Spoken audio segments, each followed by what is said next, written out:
Pada malam hari ini, saya secara pribadi ingin menyapa Bapak, Ibu, dan saudara sekalian, dimanapun jemaat sedang berada. Shalom, kiranya kasih dari Yesus Kristus dan damai sejahteranya menyertai dan melindungi kita dari segala yang jahat, dan secara khusus dari pandemi COVID-19 yang belum berlalu. Saya mengajak jemaat sekalian untuk mengambil kesempatan beberapa waktu ke depan ini untuk mendengarkan firman Tuhan yang saya sampaikan. Saya kutip di dalam Yosua pasal 1 ayat yang ke-9 yang berkata demikian. Bukankah telah kuperintahkan kepadamu, kuat dan teguhkanlah hatimu, janganlah kecut dan tawar hati, sebab Tuhan Allahmu yang menyertai engkau kemanapun engkau pergi. Topik firman Tuhan pada malam hari ini adalah kobarkan semangat imanmu. Pada bulan Agustus setiap tahunnya, bangsa kita Indonesia selalu memperingati 17 Agustus sebagai peringatan Hari Kemerdekaan Indonesia bebas dari penjajahan. Terselenggaranya kemerdekaan bangsa kita adalah oleh karena berkat kobar semangat para pejuang yang telah mempertaruhkan segala-galanya demi terwujudnya kemerdekaan bangsa kita. Saudara yang dikasihi oleh Tuhan, seringkali semangat kita menjadi pudar dalam menghadapi situasi sulit. Iman kita mulai menghadapi kekhawatiran, iman kita mulai meragukan janji Tuhan untuk menyertai kita. Kita mulai khawatir dengan situasi yang ada. Kita cemas menata masa depan dan kita gelisah, kegelisahan hati kita selalu ada. Yosua adalah pewaris tongkat estafet kepimpinan yang tinggalkan oleh hamba Allah, yaitu Musa, untuk membawa bangsa Israel masuk ke tanah perjanjian. Bagi Yosua, tugas memimpin umat Israel bukanlah hal yang gampang.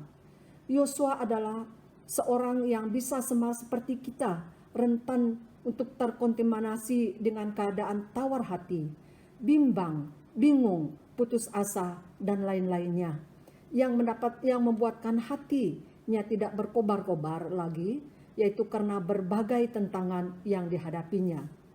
Saudara, bagaimana Yosua bisa optimis menghadapi semua tantangan yang sangat sulit itu? Yosua sadar bahwa yang menunjukkan dirinya untuk melanjut kepimpinan yang tinggalkan oleh Musa adalah Allah yang Maha Kuasa, Allah yang Maha Tahu akan kelemahan dan keterbatasan Yosua. Langkah selanjutnya yang Yosua lakukan adalah ia berpegang teguh kepada firman Tuhan yang telah ia dengar.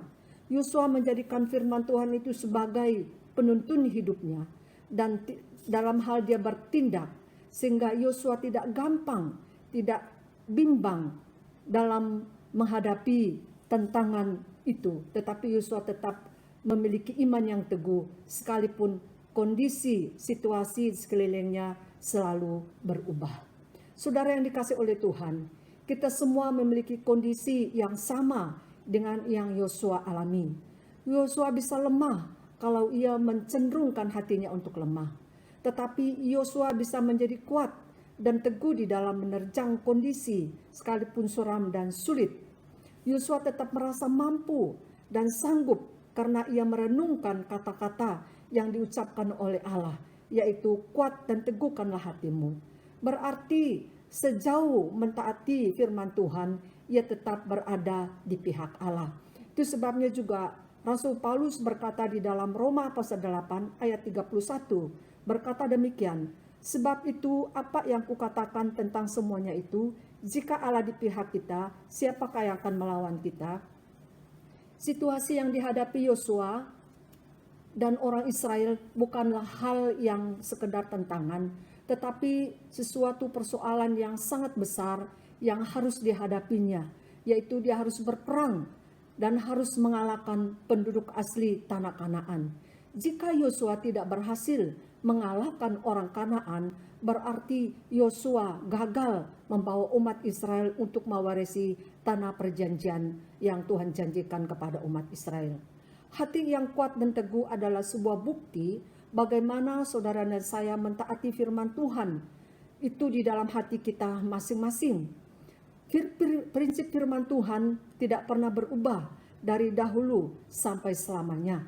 Firman Tuhan itu berlaku sepanjang zaman, dan firman Tuhan itu adalah berfungsi untuk memproseskan hidup kita. Mungkin keberadaan kita saat ini begitu sulit. Bayangan masa depan kita tampaknya penuh tantangan. Tetapi dengan dengarkanlah firman Tuhan, kuatkan dan teguhkanlah hatimu, jangan kecut dan tawar hati, sebab Tuhan Allahmu menyertai engkau kemanapun engkau pergi. Dari ayat sebelumnya, dari ayat 7 dan sampai ayat yang ke-8, Tuhan memerintahkan Yosua agar ia tetap merenungkan firman Tuhan dan bertindak hati-hati sesuai dengan firman Tuhan, dan jangan menyimpang dari perintah Tuhan. Saudara, menguatkan dan meneguhkan hatimu adalah berberangan dengan ketaatan kita kepada Tuhan. Kita harus mengikuti apa yang dikatakan oleh firman Tuhan. Kita harus bertindak seturut dengan kebenaran firman Tuhan. Dan janganlah berbelok dari Tuhan, apalagi di masa-masa yang penuh dengan tantangan. Ada orang berkata, ngapain ikut firman Tuhan kalau hidup saya toh begini-begini saja. Untuk apa ikut Tuhan? Lebih baik pakai cara yang lain.